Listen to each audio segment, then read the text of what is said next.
Puji Tuhan, selamat malam. Shalom bagi seluruh jemaat Tuhan GPD Agape Tigirasa, baik yang berada di rumah, di mana saja saudara berada pada malam hari ini. Setelah Bapak Ibu saudaraku dan anak-anak beraktivitas di sepanjang hari, dan kembali malam ini kita akan bersekutu dengan Tuhan dalam kebenaran firman-Nya, dan kiranya Tuhan menguatkan dan memberkati jemaat Tuhan dengan renungan firman Tuhan pada malam hari ini. Mari kita mempersiapkan hati dan diri kita semua. Mari kita buka di dalam doa. Mari kita berdoa bersama-sama. Bapa di sorga, kami mengucap syukur kepadamu malam ini atas semua anugerah, rahmat, pertolongan, penyertaan-Mu atas seluruh jemaat-Mu di sepanjang hari. Kembali malam ini Bapa, kami menghadapkan diri kami kepadamu untuk masuk dalam renungan firman-Mu. Bapa, urapi hamba-Mu, urapi firman-Mu, dan berkatilah seluruh jemaat-Mu dengan firman-Mu. Di dalam nama Tuhan Yesus Kristus, kami terima firman Tuhan. Haleluya, haleluya. Semua kita dalam Tuhan berkata, amin. Jemaat, mari saudara ambil Alkitab kita masing-masing, taruh pada tangan kita. Malam ini kita masih berbicara tentang, saudaraku, yang membuat kita dapat bertumbuh di dalam Tuhan. Dan malam ini kita akan melihat pertumbuhan rohani dari segi karena kita dapat, saudaraku, melakukan puasa. Jadi puasa itu dapat membuat pertumbuhan rohani saudara bertumbuh dengan baik, bertumbuh dengan sehat. Kita akan melihat malam ini tentang puasa. Puasa yang dilakukan oleh Yunus dan saudaraku penduduk kota Nineve. Di dalam Yunus, saudaraku, kita membuka Alkitab kita dari kitab Yunus Perjanjian Lama, yaitu kitab Yunus pada pasal yang ke-1, ayat yang ke-1 dan ayat yang ke-2. Kalau kita sudah dapat, mari kita membaca firman Tuhan ini dari kitab Yunus pasal 1 ayat 1 dan ayat yang ke-2.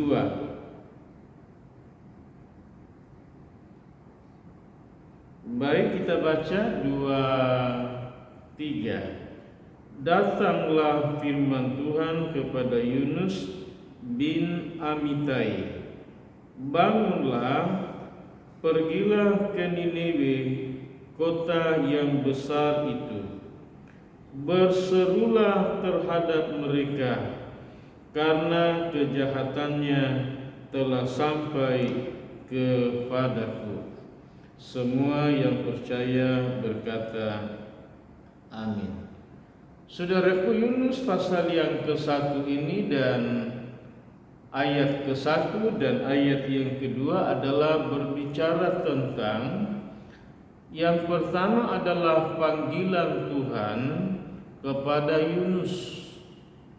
Saudaraku, panggilan Tuhan kepada Yunus agar supaya dikatakan, Yunus, bangunlah, pergilah ke Nineve, kota yang besar itu. Saudaraku, Tuhan memberi tugas kepada Yunus untuk pergi ke Nineve. Dan tugas ini dikatakan, saudara, berserulah terhadap mereka. Artinya sampaikanlah firman dari Tuhan kepada penduduk Nineve. Supaya apa, saudaraku? Supaya mereka tahu. Karena apa? Kata firman Tuhan, karena kejahatannya telah sampai kepadaku. Artinya, saudaraku, Tuhan telah memutuskan untuk menghukum kota Nineve dan penduduknya karena segala kejahatan dan dosa yang mereka lakukan. Dan kejahatan dosa ini bukan saja meresahkan atau menggelisahkan atau mengancam kehidupan saudaraku penduduk kota Nineve atau orang-orang Nineve yang ada di Nineve itu sendiri, tetapi ternyata kejahatan ini, saudaraku, keluhan orang-orang di Nineve, saudaraku, yang mengalami perlakuan kejahatan ini, pembunuhan dan lain sebagainya, dikatakan telah sampai ke hadapan Tuhan. Dan akibatnya Tuhan memutuskan untuk akan menghukum kota Nineve. Namun sebelum penghukuman itu dilakukan, maka Tuhan mengutus Yunus supaya Yunus menyampaikan firman kepada mereka. Karena Tuhan masih memberi waktu kesempatan kepada mereka akan seperti apakah respon tindakan penduduk Nineve, Raja Nineve, ketika mendengar firman dari Tuhan bahwa Tuhan akan menghukum Nineve karena segala kejahatan, segala dosa yang dilakukan oleh penduduk ini. Perintah Tuhan kepada Yunus untuk pergi ke Nineve, saudara yang dikasih dalam Tuhan, ternyata Yunus, saudaraku, meresponi tidak seperti apa yang dikehendaki oleh Tuhan. Tetapi justru, saudara yang dikasih dalam Tuhan, Yunus, saudaraku, tidak menjalankan perintah Tuhan ini untuk pergi ke Nineve. Tentunya muncul pertanyaan, saudara yang kasih dalam Tuhan, mengapakah Yunus, saudaraku, takut dan tidak mau pergi ke Nineve? Tadi dikatakan dalam ayat yang kedua, karena kejahatan mereka telah sampai ke hadapan Tuhan di sorga, sehingga Tuhan memutuskan untuk menghukum mereka. Namun sebelum penghukuman itu jatuh ke atas mereka, terlebih dahulu Yunus harus ke sana untuk menyerukan bahwa Tuhan akan menghukum kamu karena segala kejahatanmu. Justru kita melihat bahwa Yunus lari, saudara-saudara. Karena Yunus takut. Mengapa Yunus takut, saudara-saudara? Sebab dikatakan bahwa penduduk Nineve ini terkenal sebagai penumpah darah. Baik kita membuka Alkitab kita masih dari Perjanjian Lama, tapi dari kitab Nahum. Kitab Nahum pasal yang ketiga pada ayatnya yang ke-1. Nahum pasal 3 ayat yang ke-1 demikian, celakalah kota penumpah darah itu, seluruhnya dusta belaka, penuh dengan perampasan dan tidak henti-hentinya penerkaman. Dikatakan bahwa celakalah kota penumpah darah itu. Maksud, saudaraku, kota penumpah darah di sini adalah bicara tentang Nineve. Jadi orang-orang Nineve itu tidak segan-segan membunuh orang. tidak segan-segan saudaraku memenggal entah tangan orang, entah kaki orang, entah kepala orang, atau mencungkil mata orang, saudara-saudara. Rupanya Nineve terkenal sebagai penumpah darah, melakukan tindak kejahatan sudah seperti menjadi sebuah budaya hidup, gaya hidup bagi penduduk saudaraku Nineve. Inilah rupanya yang membuat Yunus takut pergi ke sana, karena dia takut akan menerima atau mengalami perlakuan tindak kriminal, entah itu kepalanya dipotong atau matanya dicungkil, tangannya atau kakinya. Tetapi Yunus tidak, saudaraku, begitu memahami bahwa yang memberi perintah adalah Tuhan. Berarti Tuhan juga lah yang akan melindungi, memelihara Yunus dalam melakukan perintah Tuhan ini.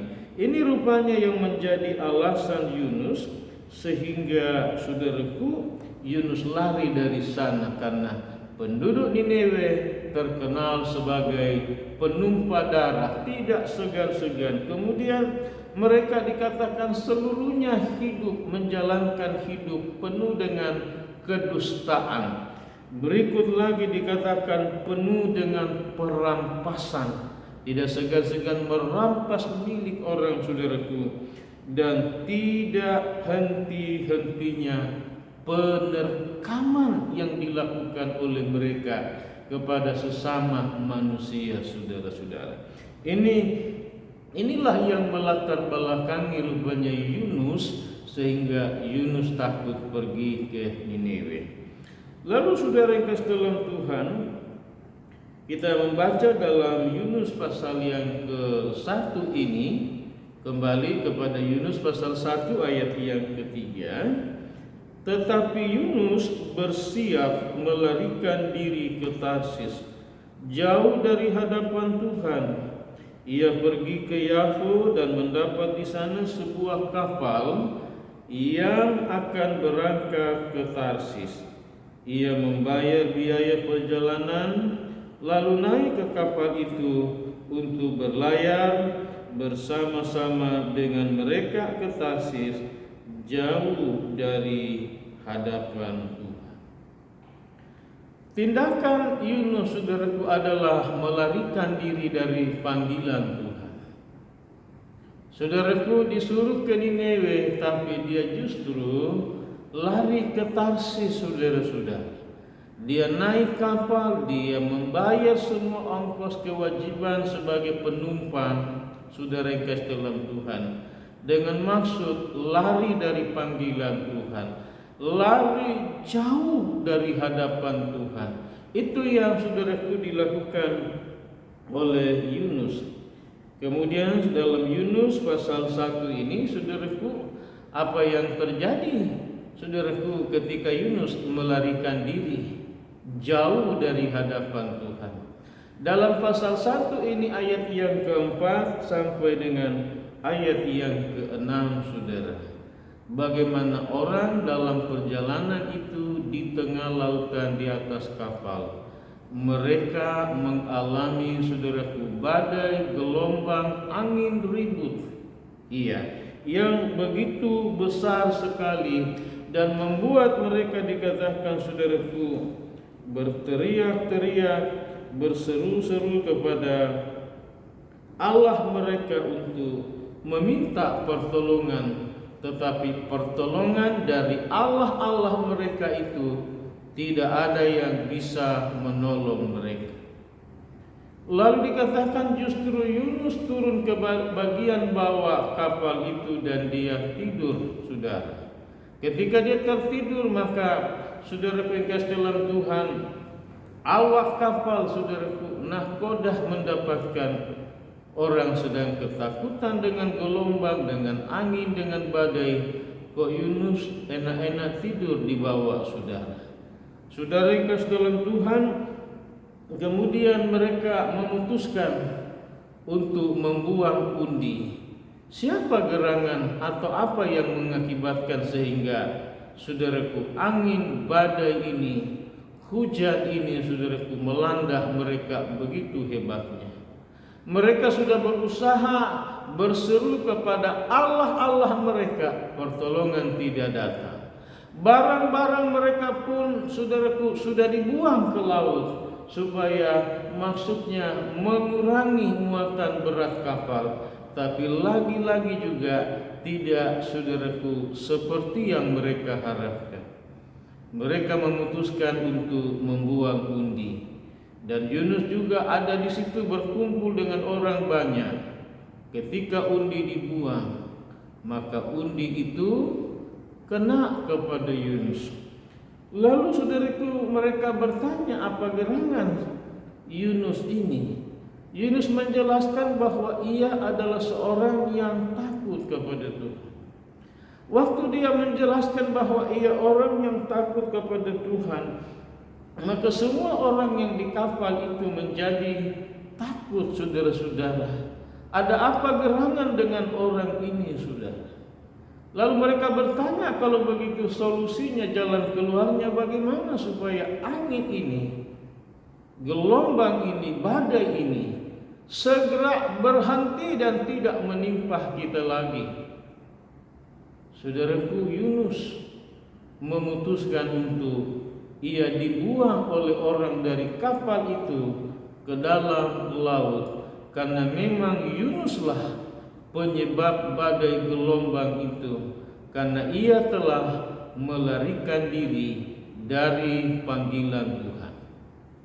Ketika dikatakan Yunus dibuang ke dalam, saudara yang kasih dalam Tuhan, laut dalam ayat yang ke-15 Yunus pasal 1 ini, dan dikatakan lanjut pada Yunus pasal 1 ayat yang ke-17, maka datanglah seekor ikan yang besar. Saudara yang kasih dalam Tuhan, untuk apa? Menelan Yunus masuk ke dalam perut ikan dalam keadaan hidup-hidup, saudara. Dan ketika saudaraku Yunus ditelan oleh ikan paus besar ini, kita masuk pada Yunus pasal yang kedua ayat yang ke-1, saudara yang kasih dalam Tuhan, di mana Yunus yang hidup dalam perut ikan itu selama 3 hari 3 malam, ia mulai berdoa dalam perut ikan itu, dan ia mulai menyesali segala perbuatannya yang melarikan diri dari hadapan Tuhan itu. Dan dikatakan, maka atas penentuan Tuhan, maka ikan itu, saudara yang dikasih dalam Tuhan, memuntahkan Yunus ke darat. Ini satu hal yang luar biasa, saudara-saudara yang kasih dalam Tuhan. Lalu kita masuk pada Yunus pasal yang ketiga ayat yang ke-1 dan ayat yang kedua. Yunus pasal yang ketiga ayat 1 dan ayat yang kedua. Ini adalah firman Tuhan yang kedua kalinya. Yang pertama kali tadi Yunus gagal menjalankan, saudaraku, perintah Tuhan. Yunus pasal yang ketiga kita baca, datanglah firman Tuhan kepada Yunus untuk kedua kalinya demikian.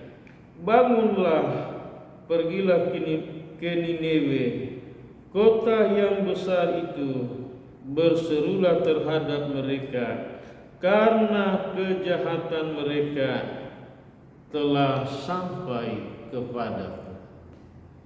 Saudara yang dikasihi dalam Tuhan, pada bagian ini sebagai perintah Tuhan atau panggilan, saudaraku, kedua bagi Yunus, saudara-saudara. Lalu Yunus pasal yang ketiga ayat yang ketiga, bersiaplah Yunus, dikatakan pergi ke Niniwe sesuai dengan firman Tuhan. Pada bagian ini saudara, panggilan yang kedua, Yunus tidak ada lagi alasan untuk lari dari panggilan Tuhan. Selain Yunus, saudaraku, pergi ke Niniwe untuk menyampaikan firman dari Tuhan untuk orang Niniwe. Dalam Yunus pasal 3 ini ayat yang keempat, kita baca bersama-sama 2-3. Mulailah Yunus masuk ke dalam kota itu sehari perjalanan jauhnya, lalu berseru, 40 hari lagi maka Niniwe akan ditunggang balikkan. Saudara yang dikasihi dalam Tuhan, dikatakan bahwa Yunus berseru kepada penduduk Niniwe bahwa dalam 40 hari lagi ke depan Niniwe ini akan ditunggang balikkan oleh Tuhan. Penghukuman dari Tuhan akan terjadi atas seluruh penduduk kota ini. Tidak ada yang akan tertinggal. Semuanya akan dimusnahkan oleh Tuhan. Baik manusia, baik hewan, semua apa yang ada di sana, saudara-saudara. Kita tentunya kembali teringat ketika Tuhan menghukum Sodom dan Gomora dengan belerang api dari langit. Saudaraku, Sodom dan Gomora dan kota-kota sekitarnya habis terbakar dengan api belerang yang Tuhan turunkan dari langit. Dan saudaraku, kemungkinan hal yang sama akan terjadi atas penduduk Niniwe ini. Tetapi ketika Yunus berseru bahwa 40 hari lagi ke depan Tuhan akan menunggang balikkan seluruh Niniwe ini. Saudaraku, ketika orang-orang Niniwe mendengar firman dari Tuhan yang disampaikan oleh Yunus kepada mereka, mereka langsung memberi respon. Dan respon itu dalam saudaraku Yunus pasal yang ketiga ini, ayat yang kelima, kita baca bersama-sama 2-3. Orang Niniwe percaya kepada Tuhan, lalu mereka mengumumkan puasa, dan mereka, baik orang dewasa maupun anak-anak, mengenakan kain kabung. Rupanya saudaraku, mereka mengerti bahwa segala kejahatan mereka, segala dusta mereka, segala penumpahan darah mereka, semua perampasan dosa, kekerasan yang semuanya bertumpuk dan mereka lakukan di Niniwe ini, mereka rupanya memastikan bahwa mereka pasti dihukum oleh Tuhan. Sebab itu ketika mendengar firman yang disampaikan oleh Yunus, maka Alkitab mengatakan orang-orang Niniwe, penduduk Niniwe ini, yang pertama dalam ayat yang kita baca, mereka menjadi percaya kepada Tuhan. Lalu dikatakan mereka mengumumkan puasa massal bagi semua penduduk Niniwe, baik orang-orang dewasa bahkan sampai kepada anak-anak, diharuskan berpuasa dan berkabung karena segala dosa dan kejahatan yang mereka lakukan. Lalu ayat yang ke-6 berkata, setelah kabar itu sampai kepada raja orang Niniwe, turunlah ia dari singgasana ditanggalkannya jubahnya, diselubungkannya kain kabung, lalu duduklah ia di abu. Lalu atas perintah raja dan para pembesar orang memaklumkan dan mengatakan di Nineve demikian, manusia dan ternak, lembu, sapi dan kambing domba tidak boleh makan apa-apa, tidak boleh makan rumput, dan tidak boleh minum. Saudaraku, ternyata berita ini tidak hanya sampai kepada seluruh rakyat Niniwe, tapi berita ini masuk ke dalam istana. Dan ketika raja mendengar itu, saudara, maka dia pun, saudaraku yang dikasihi dalam Tuhan, dikatakan merendahkan diri. Dia memaklumkan kuasa, memerintahkan penduduk, saudaraku, Nineve berkuasa, baik manusia maupun binatang, hewan, ternak, piaraan mereka, semuanya berkuasa. Tidak boleh makan rumput bagi hewan, tidak boleh minum. Bagi manusia juga tidak boleh makan, kata firman Allah. Haruslah semua manusia, haruslah semua hewan, saudara-saudara, terjadi perintah untuk berpuasa totalitas, yaitu manusia, orang dewasa, anak-anak, hewan, ternak mereka tidak boleh, saudara-saudara yang kasih dalam Tuhan. Iya.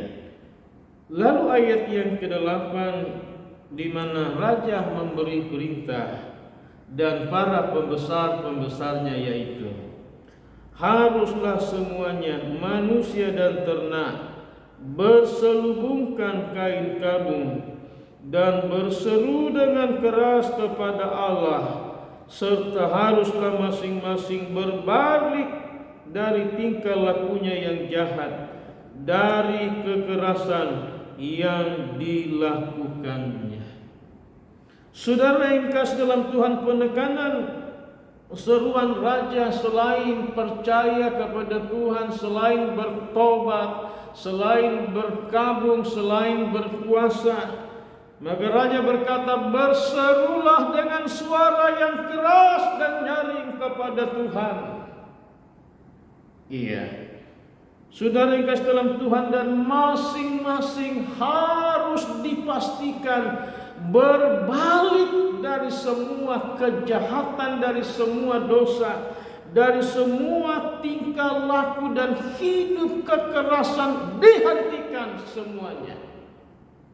Sambil mereka berkabung berseru-seru kepada Tuhan. Saudaraku, seruan pertobatan, seruan mohon belas kasihan Tuhan, kemurahan Tuhan atas mereka. Saudaraku, ini dilakukan oleh mereka selama berhari-hari, selama 3 hari 3 malam. 3 hari 3 malam mereka tidak makan, tidak minum. Mereka berpuasa dan berseru dengan suara yang keras kepada Tuhan. Dan mereka berbalik dari semua kejahatan, kekerasan, dan semua dosa yang dilakukan oleh mereka. Lalu ayat yang ke-9, di mana raja dan pembesar-pembesar istana berkata, siapa tahu, mungkin Allah akan berbalik dan menyesal, serta berpaling dari murkanya yang menyala-nyala, sehingga kita tidak dibinasakan oleh Tuhan. Saudaraku, ada sebuah harapan bagi mereka tentang kemurahan Tuhan, tentang belas kasihan dari Tuhan ke atas mereka. Dan ternyata ketika sorga melihat Tuhan yang telah menyiapkan hukuman dan murkanya yang menyala-nyala itu, saudara, Ketika mereka melihat penduduk ini, Tuhan melihat mereka percaya kepada Tuhan. Mereka memaklumkan puasa totalitas, saudara. Mereka tidak makan, mereka tidak minum. Mereka berseru dengan menyaringkan suara mereka kepada sorga, kepada Tuhan. Lalu mereka bertobat dari semua jalan-jalan mereka yang penuh dengan kekerasan itu, saudara. Tuhan menilik seruan mereka, sikap mereka, hati mereka, pertobatan mereka, kesadaran, keinsapan mereka, saudara.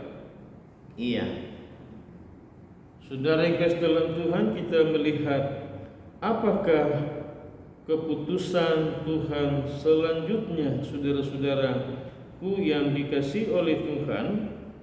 Iya, dalam ayat ini, saudaraku, iya, pada ayat yang ke-10 berkata, ketika Allah melihat perbuatan mereka itu, yakni bagaimana mereka berbalik dari tingkah lakunya yang jahat, maka menyesallah Allah karena malapetaka yang telah dirancangkannya terhadap mereka, dan Tuhan tidak jadi menghukum mereka.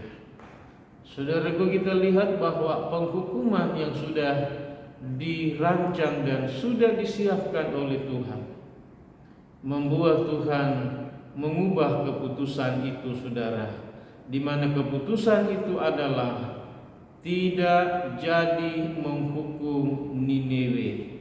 Karena apa? Niniwe telah percaya kepada Tuhan.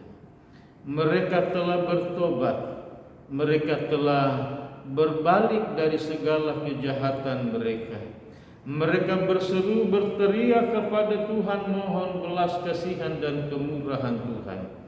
Mereka berpuasa orang dewasa, anak-anak, bahkan seluruh hewan ternak selama 3 hari 3 malam, tidak makan, tidak minum. Maka ketika Tuhan melihat tindakan mereka yang demikian, maka Tuhan memutuskan untuk apa? Tidak jadi menghukum mereka. Jemaat Tuhan yang dikasihi oleh Tuhan, ini kita lihat bahwa ternyata doa puasa itu mempunyai, saudaraku, sesuatu yang luar biasa, dapat mengubah keputusan Tuhan dari murka Tuhan, dari penghukuman Tuhan, menjadi tidak jadi dihukum. Jemaat yang dikasihi dan diberkati oleh Tuhan, saudaraku, dalam pergumulan dalam hal apapun yang saudara hadapi, saudara merasa tidak ada lagi jalan, tidak ada lagi solusi, mari saudara-saudara belajar berpuasa dan berseru kepada sorga, kepada Tuhan. Maka pertolongan kita adalah datangnya dari Tuhan. Tuhan Yesus memberkati kita semua dan kita masuk di dalam doa. Bapa di sorga, kami menundukkan kepala dan hati kami di hadapan-Mu malam ini dan menghadapkan diri kami masing-masing kepadamu. Seperti Yunus dan penduduk Niniwe yang diputuskan oleh Tuhan untuk menghukumnya, tetapi Tuhan membatalkan penghukuman itu ketika Yunus telah menyampaikan firman bahwa dalam 40 hari 40 malam Tuhan akan menghukum penduduk Niniwe karena segala dosa mereka, kejahatan, kekerasan, dusta, pembunuhan, penumpahan darah, perampasan yang mereka lakukan. Dan mereka mendengarkan firman itu, mereka menjadi percaya kepada Tuhan.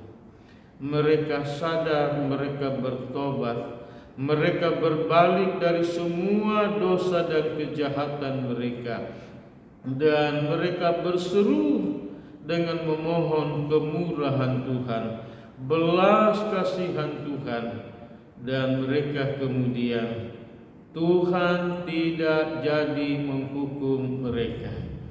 Bapa di sorga, mari Tuhan tolong semua umat-umat-Mu dalam permasalahan pergumulan hidup yang mereka hadapi, baik itu di dalam rumah tangga, dalam pekerjaan, dalam karir, dalam usaha, dalam pendidikan Tuhan.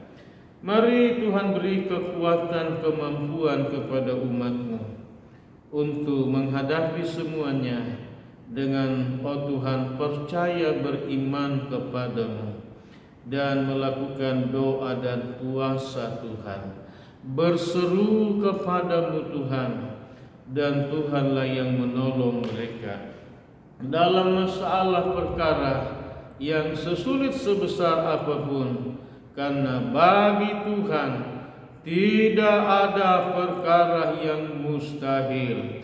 Sebab itu di dalam nama Tuhan Yesus, Tuhan yang menguatkan menolong umat-Mu, seperti Tuhan telah mengampuni dan menolong orang Niniwe, Tuhan juga mengampuni kami kalau telah berbuat dosa di hadapan-Mu Tuhan, dan bawa kami semua berbalik dari dosa kejahatan kami dan berseru-seru kepada Tuhan, haleluya, dan memaklumkan puasa bagi setiap pribadi, rumah tangga dan keluarga Tuhan.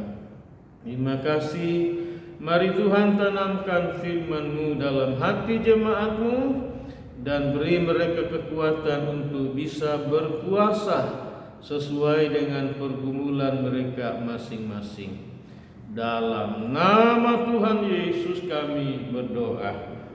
Jemaat, mari kita semuanya mengarahkan segenap hati kepada Tuhan, dan terimalah segala rahmat berkat daripada Allah Bapa, kasih karunia, cinta kasih sayang Tuhan Yesus, serta persekutuan, kekuatan, dan penghiburan daripada Tuhan Allah Roh Kudus.